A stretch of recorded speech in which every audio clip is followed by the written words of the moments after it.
Cast your mind back to 2005. If you wanted to make a phone call, you might have a BlackBerry. If you wanted to listen to music, you might have an iPod or an MP3 player. This guy, released in 2005, bridges the gap between that technology and the modern-day smartphone by combining a lot of these features into one.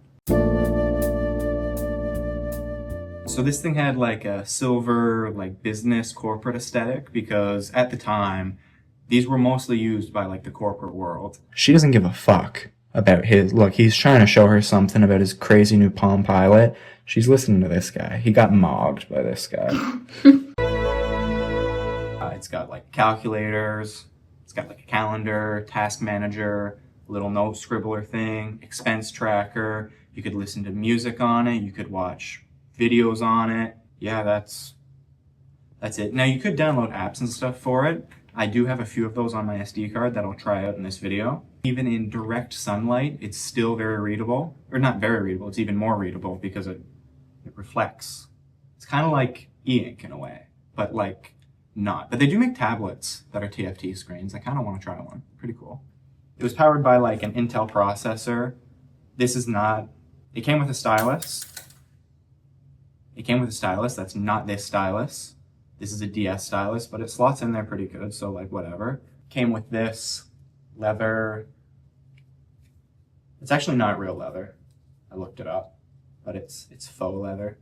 And it, you know, slides here. I find it really weird that like there's a whole slot like built in just for this like leather case. We would never do that today. That's just too specialized. So one of the cool things about this, like one of the selling features, was if it died, you didn't lose everything. I have like way older PDAs from like I think the one I have is 94 or 92 or something.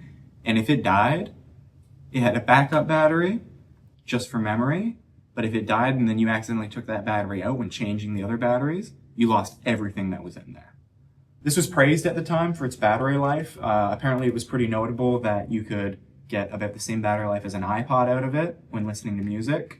So I think that was just, you know, one less thing to buy. And then you have 4 physical buttons, one for writing little memos. And I think it's pretty notable. Like it's notable how lightweight this operating system is. For input, it uses Graffiti 2, which was like a proprietary like shorthand. Apparently you can get really, really fast on it. So eventually I'll try to. It had Bluetooth for connecting to a few different things, one of which you could connect it to like your BlackBerry, for example, and then you could browse the internet using your BlackBerry's data. That was absurdly expensive at the time, though. I don't think many people were doing that. This was kind of relatively as modern as they got PDAs.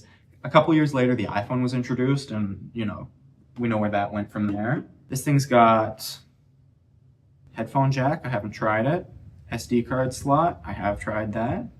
To navigate, it's a touch screen. It's a resistive touch screen, so it's not actually not that bad to use with your fingers. So I'll just show off a few of the features. This is, you know, you got your tasks, contacts, calendar. Here's the little memo pad, and I don't know. You could type in there using the keyboard. You could also type in there, I'm sure. Yeah. Using Graffiti. So let me go to tasks. This is Graffiti. I'm going to try to write hi, my name. Hi. My. I haven't figured out how to do the Y. I haven't looked it up or anything, but.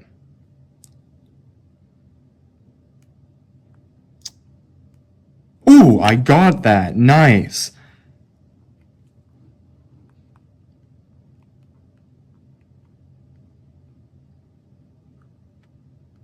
It's actually, like, pretty intuitive. Okay, how do I do a K? Yeah, like, I can see, that's pretty quick. That's not bad for the time.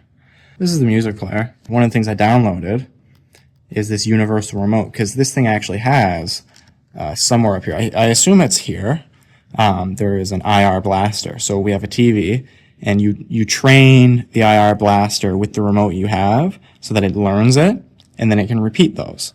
So, like this. So, you do have to, like, you have to have the remote to train it. It doesn't just, like, know how to do it, because, I don't know, infrared frequencies or something. I don't really know how remotes work. But now that I have it, with no remote, that TV over there, I'm gonna...